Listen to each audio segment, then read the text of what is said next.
Fantastic. Great to be with you. My honor, sir. Well, thanks so much for doing this. Friends, I'm really honored to be here tonight with Stan McChrystal, one of our great generals. I know Bob Gates called him the finest warrior and one of the best leaders he ever met in the military. And I personally had a chance to interact with him when I went to Afghanistan and saw what a tremendous job he was doing for our country. A West Point grad. We were just chatting about that a moment ago.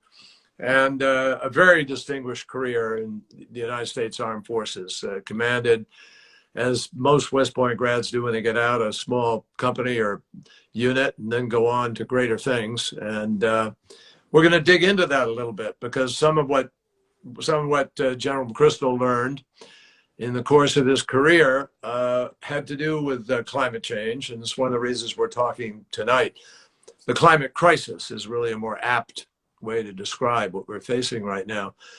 But Stan, I think we should begin at a very beginning here in terms of relating your career to this topic and to the question of sort of, some people probably sit at home and say, whoa, what's the general know and what's his confrontation in life been with the climate crisis? And why are we here talking about national security with a retired United States Army four-star general? And I think it'd be great if you could just lay out in your own way so the journey that you went through here from West Point to this moment, and why it is important that we are here this evening talking about the climate crisis in the context of national security in the United States military. Yes, sir. Well, thanks again for having me. And it's incredibly important that we talk about it. And I'll take it down to the very basic. When I was a brand new lieutenant, I went to the 82nd Airborne Division, and a platoon is 30 to 42 guys, young 1970s paratroopers, and you go out to the field and you carry your equipment with you. And if you put a group of 30 or 40 guys in a place in the woods, when you get there, it's pristine, just like it is. Within a day or two, if you're not disciplined, then what happens is people will put garbage around. They will put food that's uneaten. There will be, where people have gone to the latrine but not buried it. In a very short amount of time, the area that you've got is absolutely foul.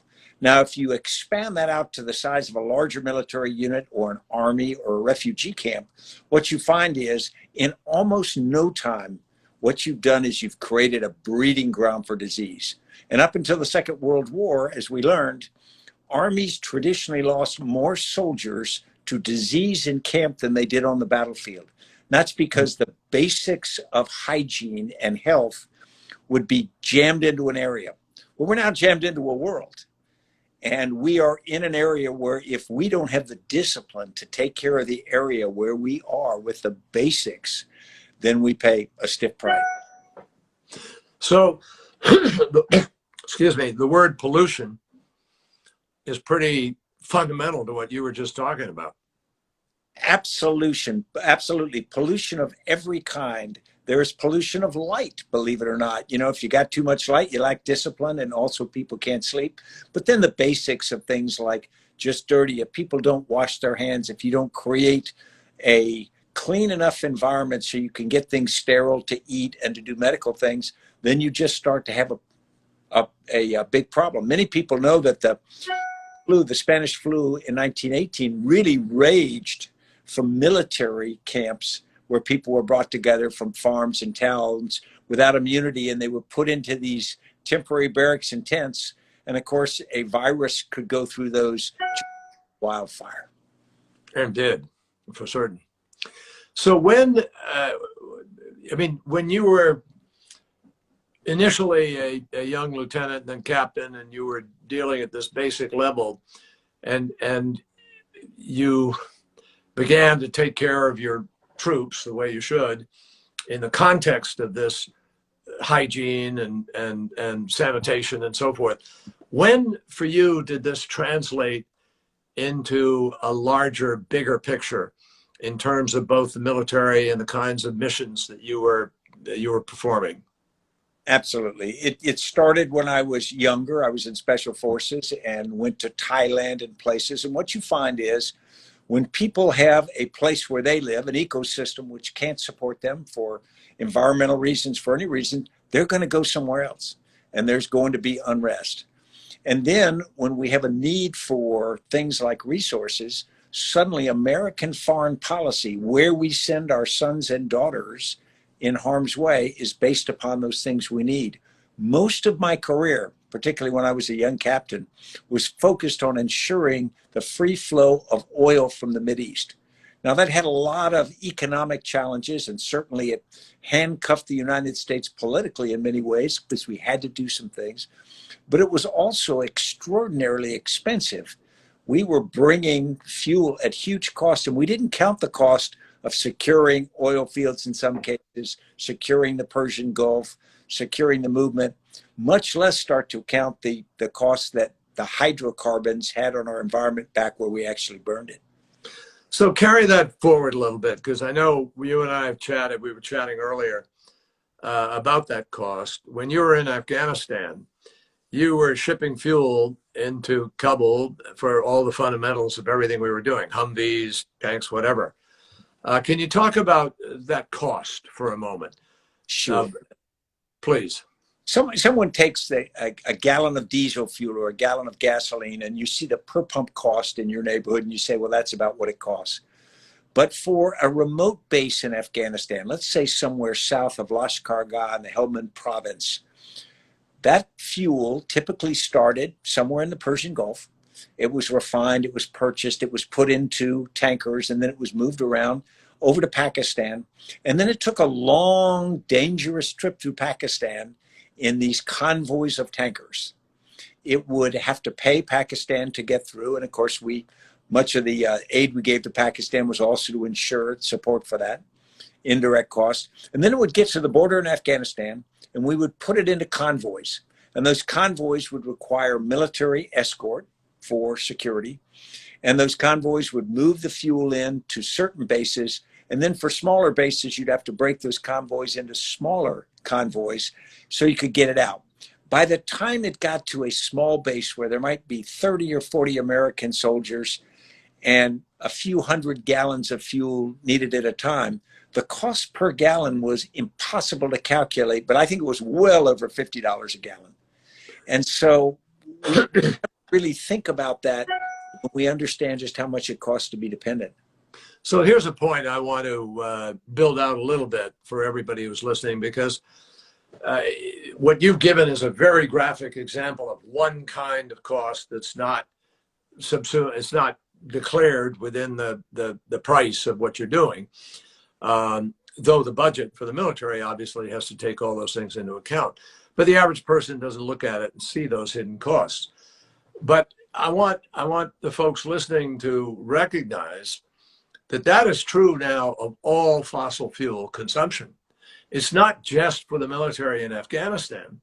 The fact is that there are hidden costs for all of us. And up until the time recently when the United States became more independent in our production of fuel due to fracking and what has taken place with LNG, with gas, natural gas, which, by the way, is 50% less polluting than oil. So there's already a differential in the cost downstream. But the fact is that those costs of the hidden costs have never been adequately put into the accounting for the real cost of what we do. So take fuel that we burn in the United States. There are particulates that are emitted. These are the emissions that everybody talks about in the context of climate crisis. It's CO2 emissions, methane, other mercury, different kinds of greenhouse gases, as they're called. And they go up into the atmosphere and they produce this blanket that stays within the atmosphere that acts like a greenhouse, and it winds up warming the earth steadily over a period of time. That's scientifically proven. There's no issue about that. Everyone accepts that there is a greenhouse gas, there is a greenhouse effect. In fact, a lot of people don't know this, but it is only because of the greenhouse effect on the planet and in the atmosphere that life on Earth exists, because that greenhouse blanket traditionally kept Earth's temperature at an average 57 degrees Fahrenheit. What's happened is, because of the huge addition of gases, that's now much higher than it used to be in terms of the temperature and the warming that's taking place. And the result is that we're seeing the glaciers melt. We're seeing the massive increase of moisture out of the ocean, which is warming, and so on and so forth. We're not here to do a whole technical thing tonight. But the point I'm making is that we have more cancer in our world as a result of particulates that get into people's lungs and provide complications for people with already predisposition of emphysema or heart disease or other things.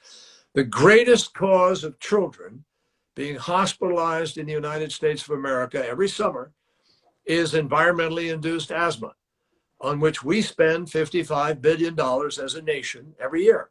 That $55 billion does not get pegged into what the cost of the fuel was that put those particulates up in our atmosphere. And there are many other examples like that. Black lung disease, coal sludge that goes into rivers and streams and denies fishermen the ability and everybody the ability to enjoy fresh fish that are in there. There are all kinds of downstream costs which never get factored in when people say, oh, coal is cheaper. Today, most people anywhere close to the energy business will tell you coal is not cheaper. Now, for the first time in the last 10 years, coal is not cheaper right on the surface, right on the absolute cost. You do an analysis without any of these ancillary effects, coal is not cheaper. Now, the cheapest source of power is definitely either solar or wind. They are cheaper than coal. But when you add on costs, which for years people ran away from, it's much, much more expensive to stick with these pollutants. So that's something the world has now come to an awareness of. And it's fascinating to hear a general talking to us about his career and the contingency plans they had to and trained about in order to deal with the protecting of this source of energy, which was never, in fact, appropriately defined as our best potential sources of energy. Stan, is that a fair statement? And can you perhaps describe for people what the protecting of that oil meant to some of you on the front lines or in the role that you were defined? Well, absolutely. When I was a young company commander at a division at Fort Stewart, Georgia, our contingency plans were all based on going either to Saudi Arabia to secure oil fields from internal strife or going into Iran if war. And all of that was based on the need to keep the Persian Gulf, the Straits of Hormuz, open for transport. And of course, the Navy had to keep a significant part of our Navy there. And the other thing that does is, as you would know much better than I do, Mr. Secretary, it limits your diplomatic maneuverability if you have to have certain resources from certain areas. You don't have much leverage with those countries because you need it. I remember very well, I was a cadet at West Point in 1973 when the first oil shock came. And what happened was, it was like America had had people grab our throats and start to choke. And seniors who were buying cars in anticipation of graduation started changing the fancy cars they'd bought for more simplistic. But it was terrifying to people. It was an almost visceral fear that this ability we had for mobility was endangered. Happened again in 78, and we went through the same sort of identity crisis. And so we started focusing our foreign policy and our military to prevent that from happening at extraordinary cost for 30 or 40 years. It's funny, Mr. Secretary, you mentioned we used coal, then we used fossil fuels, and in their day, or oil, in their day, they made sense because that's what we had available to us. Now we have alternatives that make sense. And so the good old days aren't oil and gas or aren't coal or aren't wood. The good old days are using what you can use that is most effective now, best for the planet, best economically, best for society writ large. So let me go forward here to pin down some of the other ways in which our national security and the national security of every average American is affected. I'm sure a lot of people say, okay, so how does this affect me today? What are the risks to me as a citizen in the United States today? And I think it's important in that context to share with people the ways in which this is what a number of generals testified before Congress or have talked to us through the years about how climate crisis is a multiplier effect. And that multiplier effect presents the military with very real potential challenges that you have to respond to. Can you fill that out a little bit for folks? Sure. On a very simple level, if you have global warming and you have a reduction in the area, in the amount of arable land, places where crops can be grown, you're going to have food issues around the world. People are willing to move or fight for food. As soon as you have unrest in certain areas, of course, you have problems everywhere because the world's just too small. The same applies to things like rising water. The number of people who live near bodies of water where if they rise even a slight amount, suddenly you displace populations, you create unrest, not to mention the number of people who are harmed in the short term.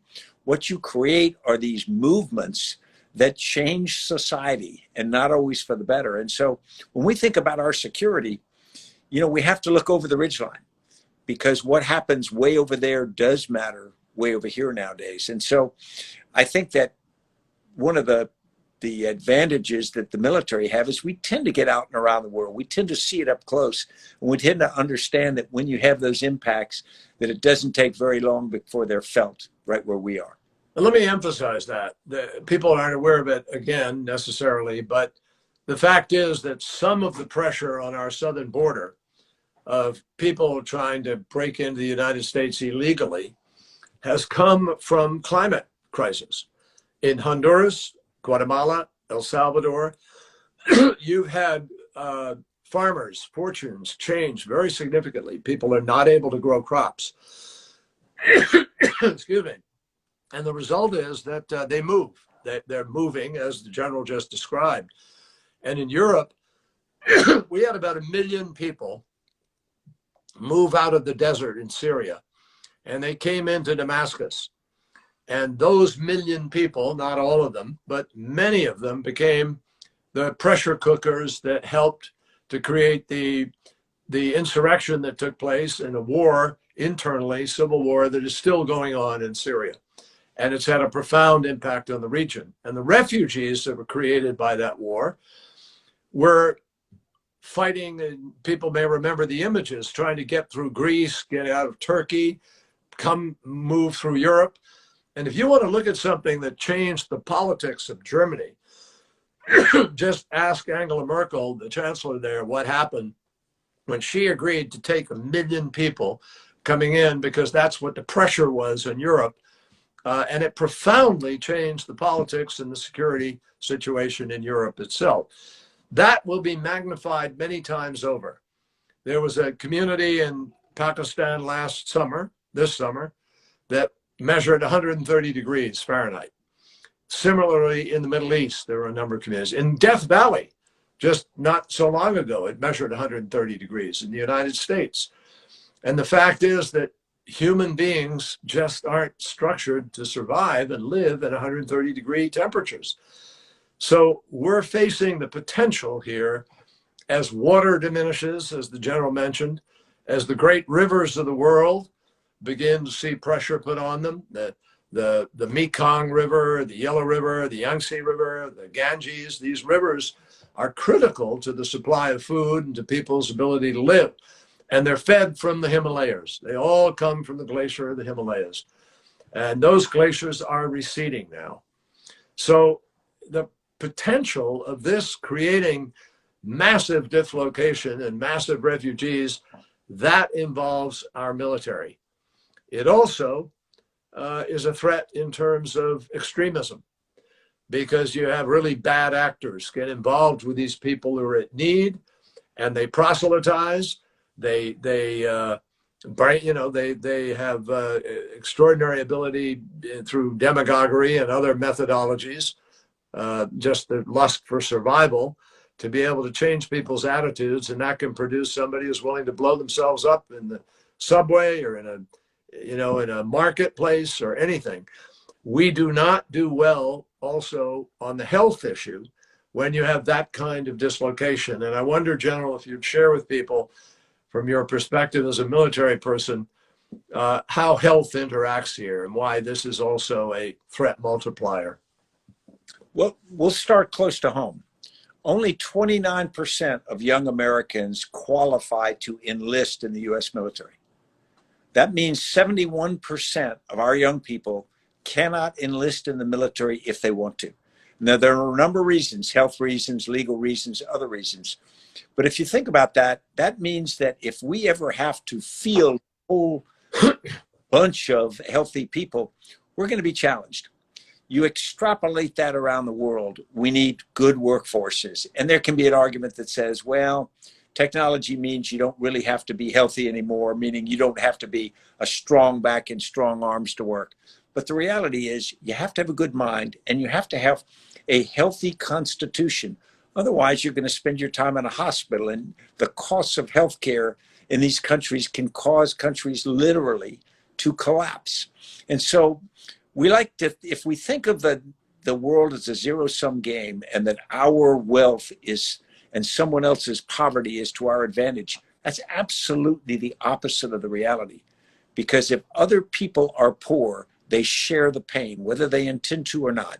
They migrate, they need assistance, they push diseases.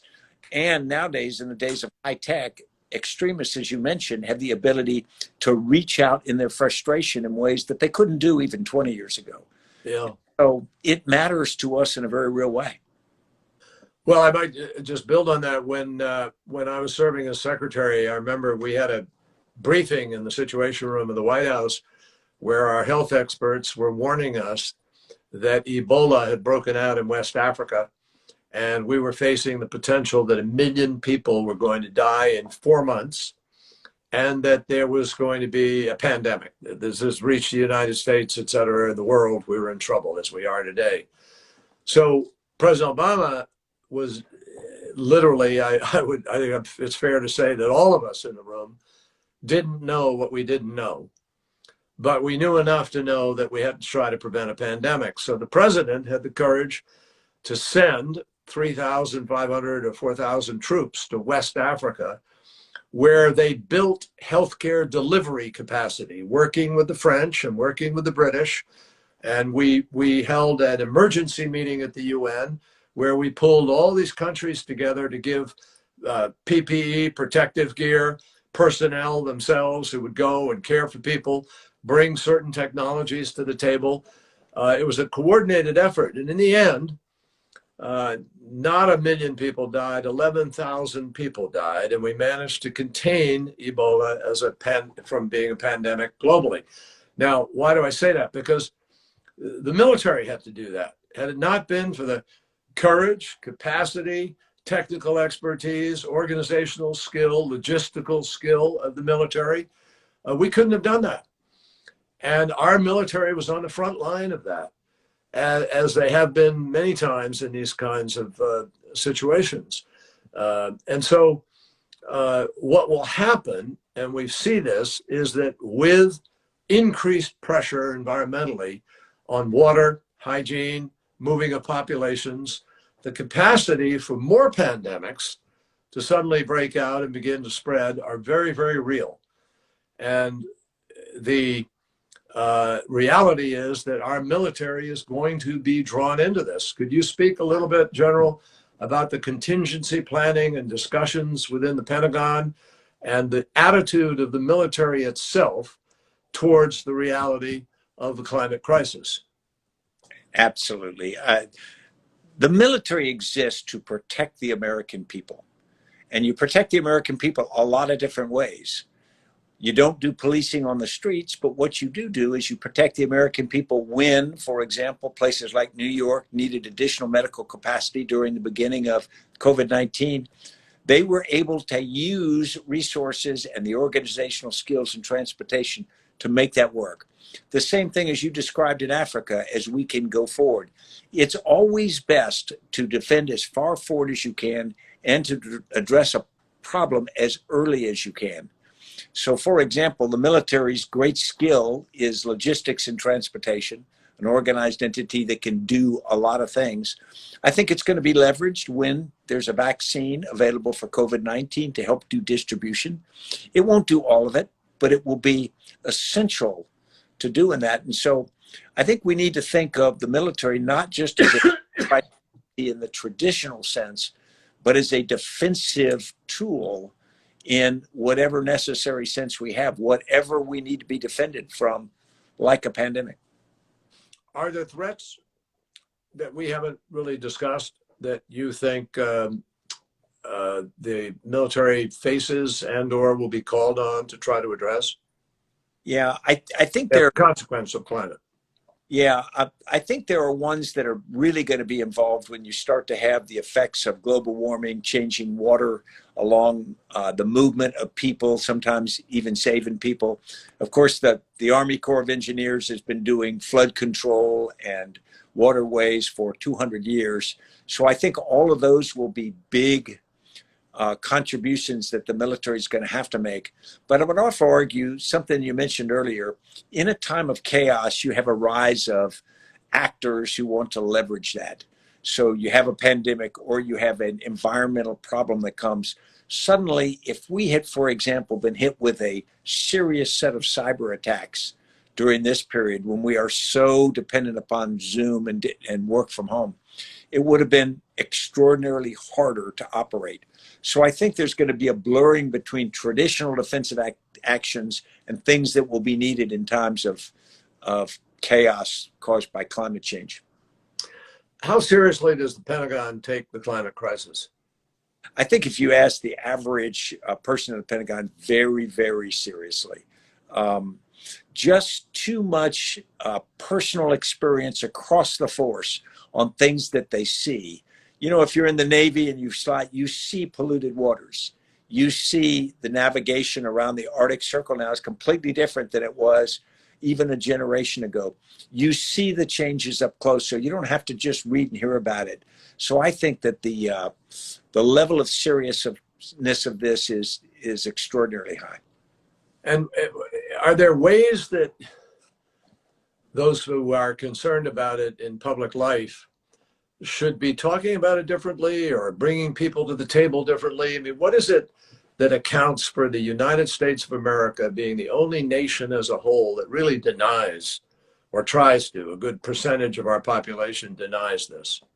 Well, that's the most dangerous part, because the thing that we need is a coalescing narrative. We need a clear national policy base that starts with a narrative that says we have got to defend ourselves from the negative effects of climate change, which means you accept that there's climate change and you accept that action is required.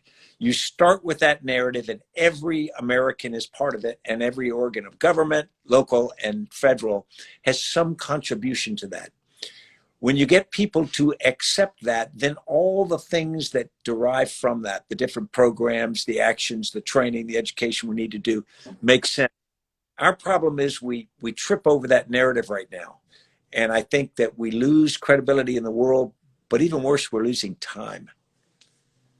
Well, I don't want to drag you, obviously, into politics directly, and that's not what we're here to do. But there is something strange that our politics seem to have been divided here on this particular issue, either ideologically or just in straight sort of political terms, by one group of people, one party, one ideology, defining it as a hoax or minimizing the impact of it, and never really discussing the kind of thing that you've just discussed. I mean, you're one of our most distinguished military leaders, retired, yes, but the things you've experienced are real, and here you are sitting here saying we ought to take note of it. What would you say to somebody who's denying it or who wants to try to walk away from it and not feel like they have to do anything or be serious about it? Yeah, I would say read history. Go back to the rise of more traditional enemies like the rise of the Third Reich in Germany. And so there were a number of years when many people in Europe and in the United States were essentially in denial. And we made excuses for Adolf Hitler or the rise of a militaristic regime in Japan. And we wished it away because it was inconvenient. And in some cases, it ran against near-term goals we might have. Might be business goals, might be social goals, might be the I want to be left alone goal. The problem is those problems don't go away. We can put our hands over our eyes, but when we remove our hands, the problems are there and they've often gotten bigger.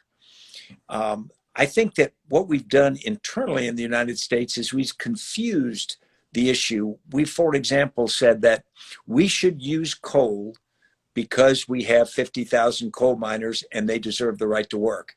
They absolutely do.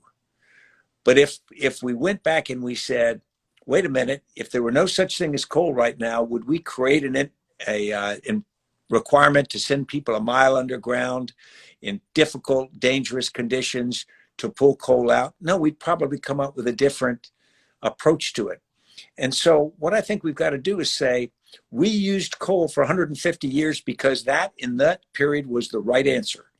And those coal mining communities gave the United States what the United States desperately needed for 150 years. Now they need transition to something that better suits them for the future. And so it's just looking a little bit in the future and saying that let's solve the problem now while it's less expensive than waiting until we can't afford it. And that's a very important statement you just made. And obviously, we hope we can begin to look forward in that way. I happened to see on television the other day an advertisement for a completely electric, all-powerful Humvee. I don't know if you saw that. I did. So does that mean that our Humvees could, in fact, function effectively electric power? Yeah, I think all military vehicles will. They're going to have to go through a period to figure out how to generate electricity at scale forward, but they will. And that'll be by far. And there's so many fewer moving parts in an electric engine that at the end of the day, maintenance-wise and cost-wise long-term, it's actually very advantageous. Is the military currently embracing that and changing some of their fleet vehicles of one kind or another? They are, but the military nowadays, it used to be where the military developed cutting edge technology and then the civilian world adapted it.